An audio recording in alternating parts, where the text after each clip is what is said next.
Hi, I'm Brina. And I'm Dee Dee. And we're Mighty Moms, to Owen and Tad, who are both on the autism spectrum.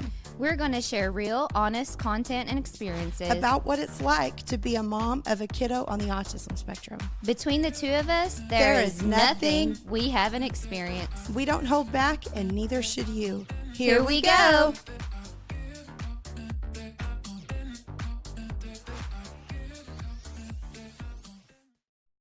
Welcome to Mighty Moms Podcast, episode 14. I'm Brina. And I'm Dee Dee. And this is our first time to do our podcast episode like by ourselves, like the production of it.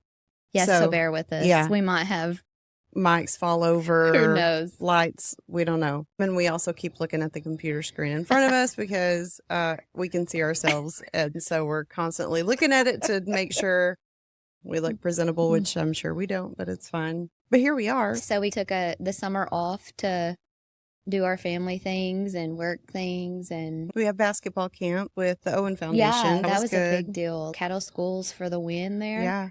Are you are you thinking about doing that like at Caddo every year maybe? Or? So we would love to, and they were so generous in our location. There's a fly in here too. So if you guys just see us karate chop the air, that's what we're doing. We tried to kill him. We're just in here killing flies. We thought we killed one, but there's two. And they do this, they're possessed. They do this thing where they like flutter your lashes and then run off. And then you look like a crazy person trying to kill it. But anyway, yeah, Caddo Public Schools. The first year we had basketball camp at Southeastern, and that was amazing. That was really a great setup. It really was. And if anybody's out there listening from Southeastern, like we really need to make that happen. Yeah. And Southeastern should be, in my opinion, and a lot of people's opinions, they should be supporting something like that and of that magnitude. And if you don't know, we're talking about the basketball camp that the Owen Foundation hosts every summer. We've now done it for 3 summers. We've had to change locations each summer, and the issue that that is created from having to change locations, I think, for a lot of kids is they lack that consistency. Yeah, and Our they kids on the get spectrum, used to those places. Yeah, and it's hard and for it's change. of nobody's fault that it changed. It's just the schedule. It's hard to schedule it. That's why Southeastern wasn't able to do it. We had a scheduling conflict, and the same thing with Durant. Caddo was amazing, and once they found out we needed a place to have it, they were like, yeah, last minute they it was last minute pulled through. So we definitely want to say thank you for that. And if this is one of your first podcast episodes to listen to for us, so we were talking about the basketball camp that's sponsored by the Owen Foundation, which is a local nonprofit organization for children and families of children on the spectrum. And Dee Dee and I both serve on that board, and we do this basketball camp every summer. And we have over 100 children. Yeah. Same, 100 volunteers. Like, it's big. It's huge. And it's an all-day thing. And those kids, if you could just see their faces, that it's so humbling. And I will say this, we've left each facility that we've used, we've left it better than how we found it. Of course, yeah. We're gonna be clean, and we're gonna tidy up. We're not, and anything, if there was anything to happen to anything at the facility, we're gonna take care of it. Don't we have worry. Our own liability policy. We do it all upright. Yeah. But it's funny that you asked that about where we might have it next year. And I think when we had originally talked about doing the camp years ago, we thought it would be really neat to have one, since we serve all of Texoma area, that it would be neat to have one on the Oklahoma side and then one on the Texas side as well. I think that would be great. I do too. And I think reach more community, and have the Oklahoma community and the Texas community. And even I know the first year that it was at Southeastern,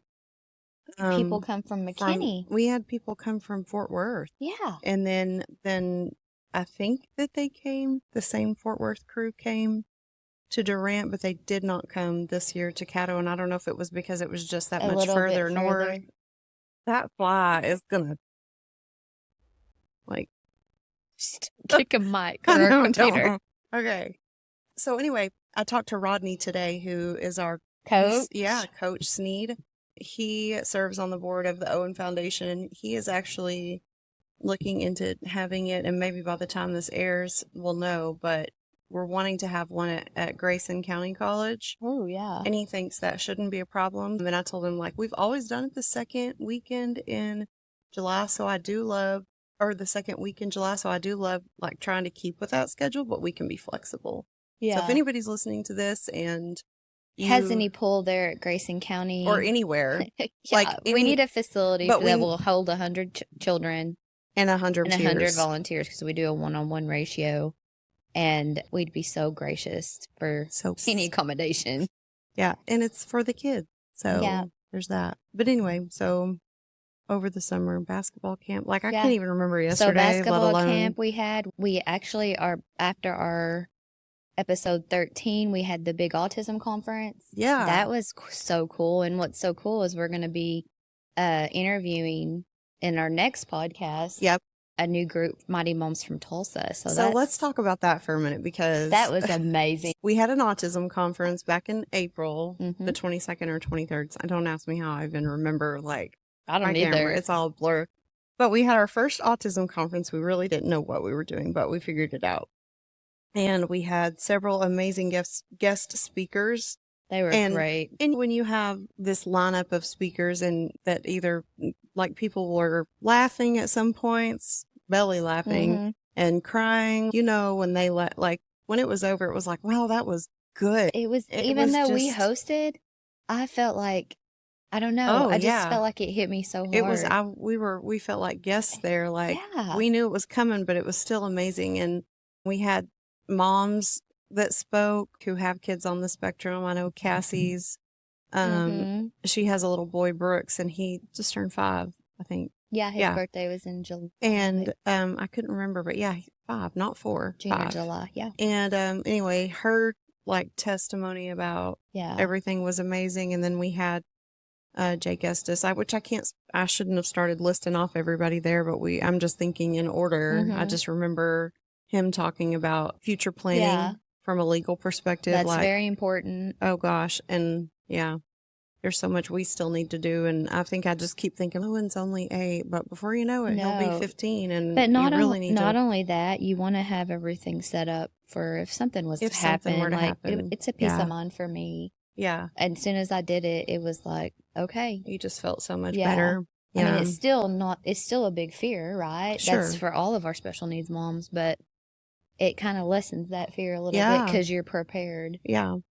Legally, because that's a big deal. It's legally binding. But Jake Estes. Can we remember everybody? Yeah. We had our first up speaker was Stacey Anderson. That was great information. Center for Psychological Development. And I've learned so much about how all that works just since we opened the clinic back in March.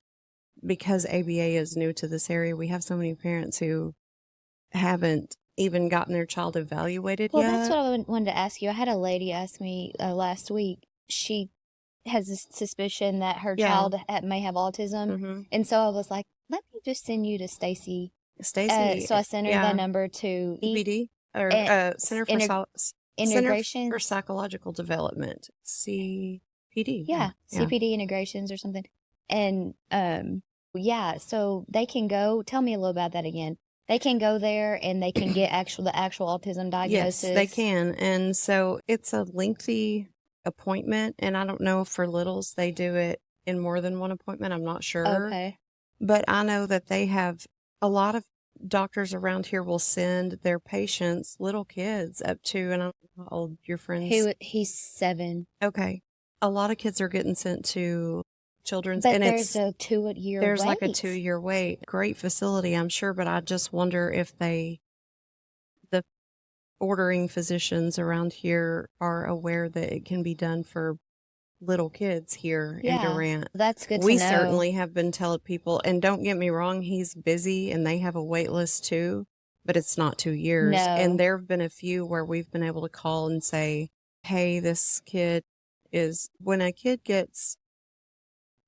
has a diagnosis and ABA is needed, then any wasted time is just critical. And you don't want to be telling anybody that they have a wait list at all. And there have been, we don't ask him often, but when we do, it's like really needed. Hey, there's this kid that parents are trying to get them into ABA services, and they can't They even get in to get their diagnosis until like March of next year.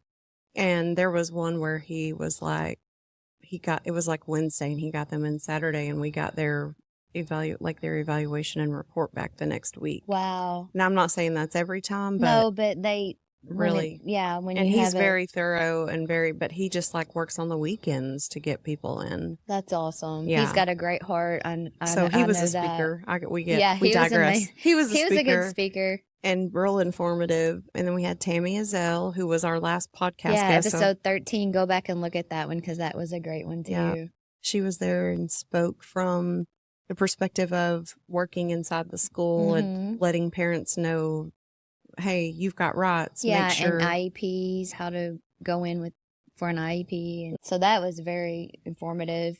And I know that we had Jake Estes. Jake Estes, but then we had Jake Thornton. Jake Thornton, yeah. And he was that was the one that got me on the two. A few of them did, but he is an adult who's 27 living on the autism spectrum, and he was at one point nonverbal as a child. He spoke at our event, and it was really moving because it was first of all just like what he spoke about. Oh, we had People First, Shannon Walker from People First. That was Shannon, we really need to get you on our show because I really want to go more in depth on what she was talking about, her journey. I do too. That would be really neat. I know I'm forgetting. Did you just look up the list? Yeah. And Shannon was great. Shannon, and then we had Chip Paul, which we will be having interview as a guest coming up soon with True Medics Bioessentials. He's going to talk about autism and healing the gut and brain. We had Samantha Douglas from Radiant Autism Center. Yes. Very informative. A BCBA. Yeah, BCBA. Oh, and then we had Erica Beard, who's also a BCBA. Yeah. So they both were very informative, and I learned a lot from them. From it's like a clinical perspective. And so that's great insight for anybody who was there who was considering sending their kid for ABA therapy. And then Christy Baca, swim safety. Swim safety. We can't forget Christy. Yeah, we love Christy. Did we forget anybody else? That's it. Since we listed everybody off, I know that we had probably, I would say, about 50 people. So it was like a really intimate setting, but it was just moving. I thought it was really good. And then after that, we had two. This is why we started talking about the conference. Come up to us and moms, two autism moms, and they were like actual. And y'all don't take this. Yeah, it was like we had like actual fans. We had fans, and we were like, "They were. Is this a joke?" Like they made me because they were. And it was amazing. I'm like, we were like, somebody actually watches us, not just like our moms, and not just people that we know. That we're like, they're supporting us. Thank you. But these are people that, and there was another lady too. There was three, Tulsa, Oklahoma, to meet us, all different. Lindsay and Autumn were together. The one lady was not with them. Right, her name is just went blank. I'm so sorry.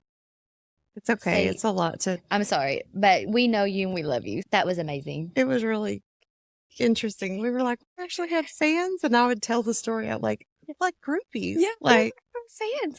It felt really good. We were like, it's just neat too. Like the other thing, being at the conference, you're with people that get it. Every mom there, they understand the lack of sleep. Oh my gosh. The chronic stress you're in, that you don't realize you're in. And that's what we like to tell new moms that just get that newly diagnosis. Like, it's not a normal life. Yeah, your body adjusts to it, but you have to take care of yourself. You're just always on. You're just Even when you go to bed, you're on, because what if they get up? Yeah. What if they like me? I had to put alarm systems on windows, doors just previously because I realized Tad's trying to open the windows now. He's never showed interest before, which I'm like, and he's 16 now. He's trying to sneak out, Mom. It's like it's a good thing because it's a typical teenager behavior, but it's a frightening thing because it's once you get out there, where are you going to go? He's like, I'm going to sneak out. Just sneak out and go, I don't know. Who knows? Neighbors. But you guys are putting in a pool, so we're like, okay, there's no sneaking out now, buddy. No, there's no going outside. And the lake's just right there too, so we have to really be on guard. But did you bring it up to him? So tell him what you told me. You went to his room and you saw where his little handprints were on the window. We have the blinds that you can just do this and they'll go up. And first of all, he's been slinging open his blackout curtains. And we just put blackout curtains on Owen's room. I guess he wants to look out. I don't know, because still to this day, when we go back, when he gets up or whatever, and we go in there, he has the curtains, the blinds are adjusted. Yeah. But anyway, I saw his grimy handprints on the window. I loved that. I don't know why, but that made me laugh so hard. I'm like, I keep trying to get out. And he's, gosh, he did. His fine motor is so weak. He just couldn't get that lock. Thank the Lord. Thank goodness. And that's another reason, I know this sounds crazy, but I planted rose bushes right under his window because I thought if he gets out, that'll slow him down. The things we think of, right? The things we have to think of to try to protect genius, our kids. Though. And teenagers, teenagers. And I got the idea from my sister-in-law because my niece was she had, when they moved in their new house, she was 16 or whatever, and she planted cactus all under our window. Oh my God! She doesn't know it, but that's my way to not let her sneak out. Sorry, Ellie, Darn if you hear cactus. this. But Dang it! It's great. It's a good idea. Anyway, after that next day, I called ADT, and they had us hooked up immediately. And now I have a camera in his room. Yeah. And so that's nice because you can just log on and look and make sure he's okay. I don't have to get up 100 times if I hear something, which usually it's not him. And that's why we have people come over and they're like, "Is that a camera?" And I'm like, "Yeah, we have them all inside our house. We have some outside, but we have them inside. So when, like, the occasion that we do get to sit down and try to watch TV or whatever, if Owen goes to a different room, we can look and see." Yeah. What he's doing. Like, he's in his room, but is he on top of the headboard and trying to swing from the fan blades, or is he just chilling playing with a toy? Yeah, that keeps you from having to get up 1,000 times. I don't know why we're blurry. See, neither. Maybe it just needs to refocus. Is it because I moved my? I like the blurry filter. That's great. Stop.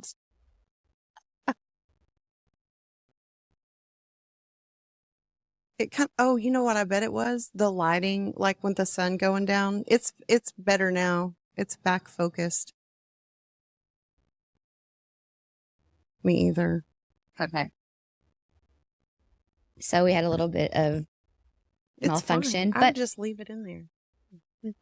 Okay. Yeah. Oh, so let's get back to what we're talking about. Okay. By the way, when I did call the alarm company, I said, I know that you're an alarm company and you are trying to keep people from getting in houses. Yeah. But I have a different situation. I need people to stay in our house. Like my son, he has autism, and we need, and he was like, that doesn't surprise me. You don't know how many people that we serve. So I bet. So what did you do? So what did they do different? Like ADT? So now I have alarms on all the windows. So if they were to open, it'll go off. Okay. Doors, it'll go off. So I didn't have a security system at our new house. Okay. And that's good too. Now any doors open, I know which doors open at the time. I don't have to get up and we have this. So we have an alarm pad in the master bedroom, and then the other one is by the garage door. And so when we had them installed, we had them turn them up really loud. Yeah. So if people are going in and out all day and it's right there, it was so annoying, but it would wake us up if we were asleep when it That's another thing to give you some peace of mind. And by the way, the little boy that got out the window that escaped or eloped, I don't mean he escaped, but eloped, and they found him in the lake. Yeah. And they rescued him. Yeah. That's the parents. They had just you can get them off Amazon if they'll just start going off. And that's how they knew. And that's how they knew. Wow. That just 7 minutes they were able to start. Wow. locating him. It drives me crazy too. Like when you see those posts, it's usually on Facebook is how I found out. And you go to the comments, and I don't even know why I do it anymore. Like I read the comments and people are getting upset with the parents and saying they shouldn't deserve to have a kid if they can't keep them safe. Okay, you do not understand. Things happen. Things happen, and it's so fast. And the thing is that, like I said, you have to constantly be on. So you're saying somebody lets their guard down out of exhaustion. And it was like 7 o'clock at night. So and that's not acceptable. I'm sorry. Yeah. And I'm not saying, yeah, of course we should, have to keep our children safe. But if you don't have, and you notice you don't ever see anybody that has a kid on the spectrum who's judging. No. It's always because the people they know. It's the people who don't have a kid on the spectrum who are judging or don't have kids at all. Yeah. And I'm not saying there aren't people out there who don't take care of their kids. I know that happens, unfortunately, but like majority of the time, these parents are doing all they can to just survive, function, every day, and keep their child safe. It's a lot. Yeah, you have to constantly be on, and I mean, there have been times where, also too, if it's a co-parent situation, like you think that they're walking out the door with somebody else, or like you think somebody else is watching them, and it was supposed to be you, and so there's all kinds of things that can happen. I think you say that, and this is just our life, but every single morning, Tad doesn't sleep right. By the way, we're going to doing a sleep. What is it? Is he still not sleeping? No, but Thursday morning, they're doing a study on him. Oh, really? Yeah. So a sleep study? Some sort of with Children's Plano or Children's Dallas. Good. Anyway, of course, he still doesn't sleep, maybe 2 or 3 hours a night. Sometimes he pulls off 4 and it's great. But it's like Mike and I are like, Tag, you're it. So he comes to me and like I literally, Mike gets up about 5 and takes over because I'm up most of the night with him. So from 5 until Mike leaves at 7:30, I like get my deep sleep in. So Mike has to come literally and I gotta go to work. He's in here with you now. Same words. I hear it all the time. He's in here with you now. I've got to go. Love you. Bye. He's in here with you now. I'm like, could you change it up a little bit? I don't know. It's just like a remote. You want to stay and just say, hey, he's all yours. Gosh. But that's the truth about it, right? It's Tag, you're it. You cannot ever think one's got it, one and doesn't. That'd be so hard when you've been up all night and you've only slept 2.5 hours. But I get the best sleep from 5 until 7:30. Like, really? Deep. And most of the time I'm recharged. That's crazy. But you've gotten used to it. Yeah. And then he'll be able to sleep 6 hours, which is once in a while. I'm sleeping those. And I feel horrible. Yeah. The next day. Yeah, you said that. You were like, he did sleep last night. And I slept too, and I feel horrible. It's horrible. What's going on? Because you've gotten so used to no sleep. It's like I took a Benadryl or something when you have that. Groggy. Yes. Yeah. But anyway, that just shows you how your bodies adapt to things. But no, it's not normal. No, it's not healthy. But we figure out ways to where we can catch up. So summer happened, and now school's back in session. We're back in school. So and the bullies are out. Yeah, we see a lot of things on Facebook about that, and it makes me sick. Yeah. The moms that have to, and that's another thing, like you said, the bullies are out. Our kids that are non-speaking or non-verbal, they hear those comments. And I don't know, how do they express their frustration and say, so-and-so made fun of my and like clapping today. And if Owen heard it, he wouldn't be able to even tell me. That's what I mean. And the ones I have seen have I know we have one friend and her little boy is in a wheelchair, and we have a group here on Facebook, and it's pretty entertaining at times, Bryan County moms. And I'm like, I ain't ever making any mama mad in this county because they will call you out. You see where they come together.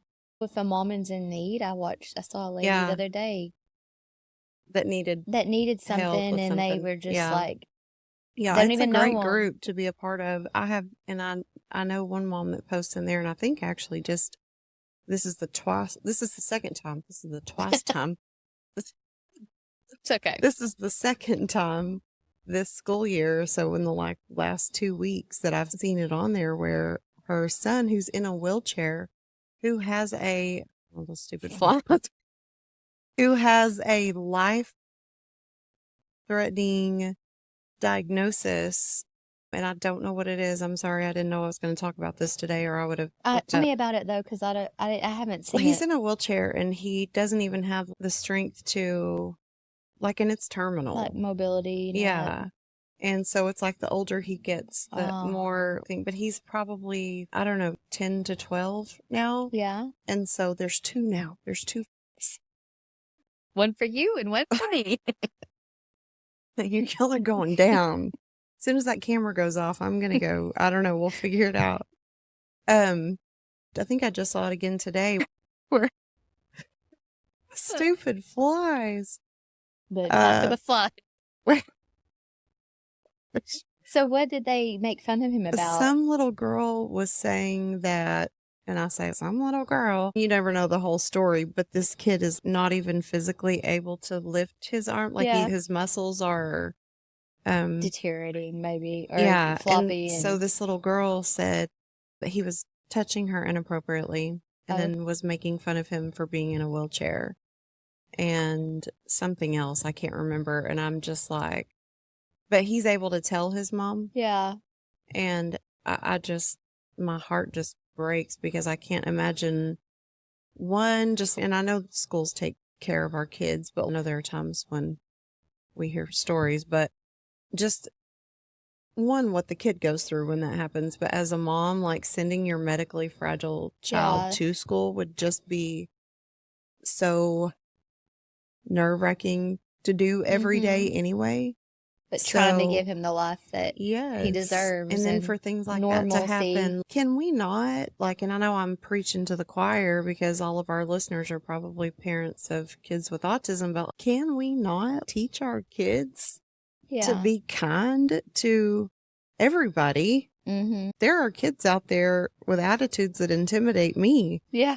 Because I'm like, how do you even think to be that nasty to a human being? And it's the kids, like the siblings, like Carter, they constantly are in a different world, right? Almost got it. And then they go out into the real world and they're still having to defend their brother. Yep. And Carter had a situation similar to that before school even started. Carter's my 15-year-old. I want you to tell him about that because that really. Yeah, he is in band and it's his first year of high school.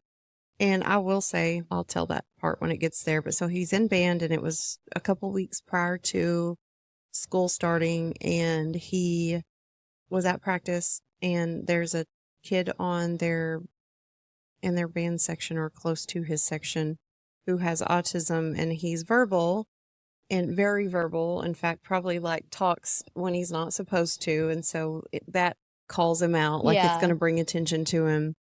He brings attention to himself a lot with his quirks and personality traits and probably some autism traits, but also things that in certain social settings could probably make him charming or funny or whatever, but it's brings attention to him. So there were a small group of kids there who were recording him and apparently putting him on social media. And finally, one of the older kids, when I say older, I think he's a sophomore and I can't remember his name now, or I would give him a shout out, and his mom, who I met later. But anyway, one of the older kids stood up for that kid on the spectrum. And then, so I made a post on social media about parents. It was directed toward parents and it was eloquently said. It wasn't like attacking anyone but just it was have it was a discussion PSA with your child. Hey, school's about to start. Have this discussion with your kids about being nice. So I thought it was great. And it got shared a bunch. And then that was like on a Thursday. And then that Saturday we had band like a band meeting at school where we went and got they got fitted for their uniforms and all that. And the director actually came up to me and said, hey, we just want you to know that's not acceptable. And that's not, and I said, well, I just want you guys to know that I never meant that it was the school's fault at all. There's no way that you can be responsible for every word that comes out of thousands of kids' mouths. That has to start at home.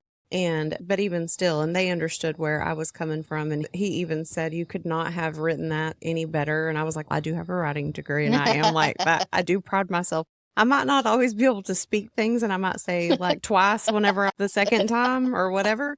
But when it comes to writing, if I have time to think about it, it does, I can write well. And I said, and I wanted it to come across as not putting anyone down, but just saying we can do better than this as a society. We can do better, even if you disagree with it. And our kids are seeing so much, like I think even politically, our kids see so much disagreements that it just causes them to devalue human feelings and just people in general. And they see that from adults. And if the adults aren't showing kindness and the adults aren't saying nice words, their kids aren't going to either. And I don't know why that's so hard to understand. Of course, you're going to get a call from the school because your kid was being mean to a kid with special needs. If you're calling people the R word or you're saying, that's so retarded. Sorry. And that was like, I'm sure that'll be taken out of context.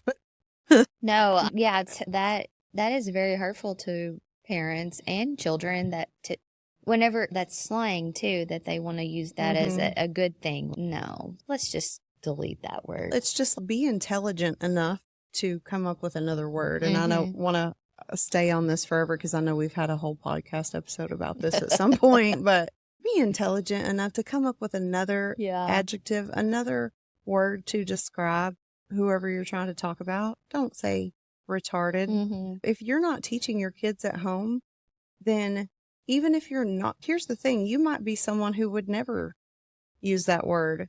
But it's not just about modeling, it's about actually sitting your kids down and saying, hey, there's something I want to talk about and I want to talk to you about it before it ever happens. Yeah. And that is kids with special needs, people who are different than you. We're going to talk about how, when you're in that situation, when you meet a kid who's maybe flapping his hands or clapping and spinning, for no reason, or spinning, jumping, which is called stimming. And there's a whole science behind why they do that and should be allowed to do that. You don't even have to be that educated on autism to have this conversation with your kids. Just say, you're going to encounter some kids who are very different from you. And that doesn't mean that you call them out for it or that you make them feel any less, because just because they're different doesn't mean they're less. Right. It's not really even just a modeling thing. Parents need to be having those conversations with their kids because autism and other disabilities, or even just intellectual disabilities in general, the rates are just continuing to go up in that population. So all the kids are seeing kids that are different from them at school. But like I said, we've already... So let's stop the bullying. And it can start at home where you can talk to your kids about it. And the beginning of the school year is a great time to do it. It's a new year. And teach your kids to be advocates for those who can't. I'm so glad. Literally, I was just about to say that. So what I told my oldest son, who's neurotypical, when that other kid stood up for the band kid and said, hey, we're not going to have any, that's not happening. I said, did that make you just think, wow, you had so much respect for that guy, right? Be that person who says, yeah, we're not going to do this. Like, this isn't cool. It's not cool. Like, it's not cool. It's just not literally. And you don't even have to go into detail. You don't have to argue or anything. You can just be like, no, we're not doing that. Yeah. So anyway, I like that. That's my 2 cents. And also I said, if you see a kid that's being bullied and they're typically alone, because they're usually loners, when nobody, just go up to the kid. You don't even have to address the kid who's doing the bullying. Just go up to the kid who's being bullied. Be like, dude, let's go somewhere. Start a conversation with them about something totally different while the two of you ignore that person. Yeah. There's so many different ways to handle it that we can teach our kids where I like that. We're not telling them to go get in a fist fight or anything, but yeah. To each their own. Yeah. Whatever you want to tell your kid. Yeah. So I'm just glad we're back, and we're going to sorry, flies still. We're going to get off here and kill these flies so we can do another episode. So be looking for episode 15 with Lindsay and Autumn. And those are our Tulsa Mighty Moms. And I'm excited about that one. Yeah. So Yeah, Mighty Moms is now in Tulsa, and so that's what we'll talk about next. Yep. See you later. Bye. Okay, Mighty Moms, we're signing off. Connect with us on our Mighty Moms socials, submit your topic ideas, and share it all. Follow us at Mighty Moms Podcast on Facebook, Instagram, TikTok, and YouTube. Also, visit our website at MightyMomsPodcast.com. And remember, together we are a worldwide cult of Mighty Moms.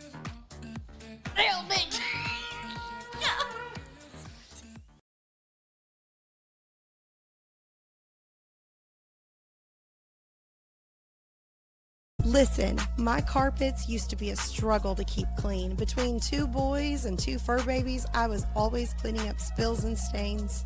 Then I found Ray at ChemDry, and basically I've had him on speed dial ever since. So when you need your carpets, furniture, or even hardwood floors cleaned, call or even text ChemDry. Ray will get you all cleaned up.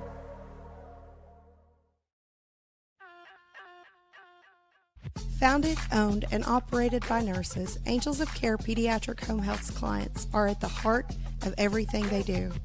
Proudly serving the medically fragile community since 2000, Angels of Care offers private duty nursing services, speech, physical, and occupational therapies, and respite care across the nation. We are also happy to announce we have started offering services in Colorado.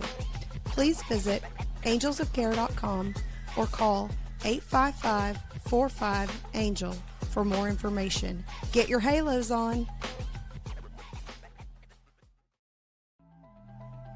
If you've been in an automobile accident or have vehicle damage, S&L Collision Center is the body shop to call for all your auto body repair needs. Larry Hallmark and family have been in business for many years. They are honest and do exceptional work. I have had all of my vehicles repaired by them and have always been satisfied with their work. So if you're in the need for auto body repair, call S&L Collision Center at 580-924-5958.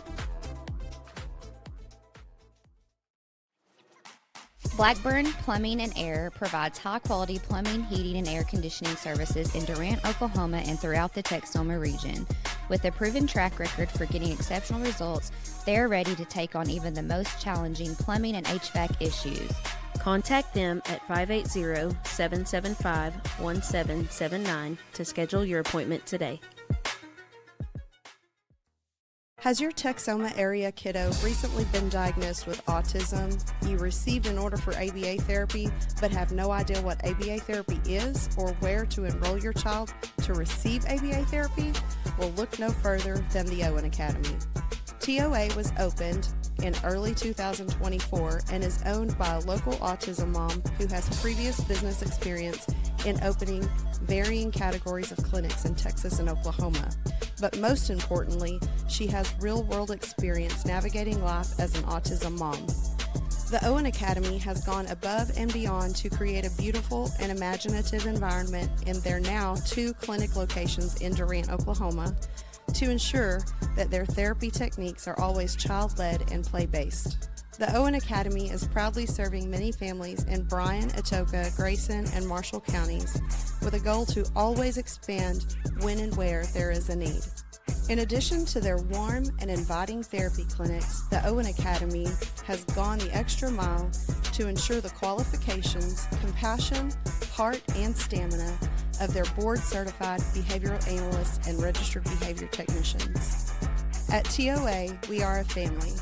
We would love for you to join us and help us continue to create awareness and compassion for individuals with autism in our community. If you're looking for a career in autism therapy or looking to enroll your child in our therapy services, email us today at info@theowenacademy.com or call 580-706-OWEN. That's 580-706-6936. The Owen Academy, where possibilities are limitless.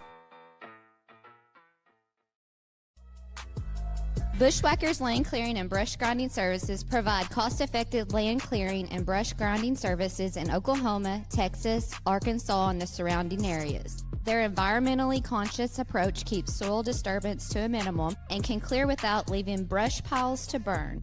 They provide commercial land clearing, farm, ranch, pasture clearing, and ROW and pipeline clearing. For all your land clearing needs, call or text Jerry at 580-920-5039 to get your estimates today. Ladies, let me tell you about my personal experience with Plumped Injectables and Beauty Bar in Durant. Yes, I get Botox like clockwork every 4 months. There's no shame in it for me. I love that I've been able to watch my forehead lines and crow's feet disappear over the last year, and I can't imagine now ever not getting Botox from Randy and her girls at Plumped. Their location here in Durant has such a serene and peaceful vibe. As soon as you walk in the door, you're greeted with a sweet hello and the scent of their very own signature diffuser oil. From Botox, lip flips, and microfacials to lash and eyebrow tinting, hydrating facials, body sculpting and waxing, and so much more, Plumped has all of your top-tier beauty essentials covered. Get your Plumped on by calling 580-634-2852 or emailing plumpedbeautybar@gmail.com.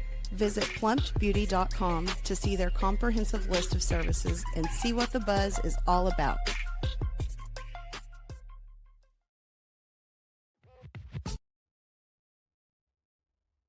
That recorded.